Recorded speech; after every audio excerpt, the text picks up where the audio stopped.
Kiungo mshambuliaji mahiri wa klabu ya Simba Clatous Chota Chama ameanza tena kuandika simulizi yake ndani ya Simba kwa mtindo wa utulivu lakini wenye athari kubwa uwanjani.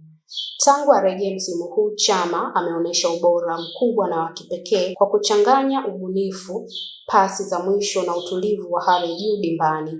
Ingawa hajafunga mabao mengi sana, akiwa na takriban mabao 7 hadi sasa, mchango wake umeonekana zaidi katika kutengeneza nafasi na kuiongoza safu ya ushambuliaji.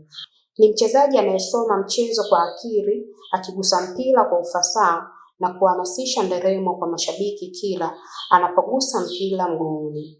Urejeo wake umeongeza nguvu kubwa ndani ya Simba na ishara zinazoonyesha bado na mengi ya kutoa kadri msimu unavyozidi kupamba moto.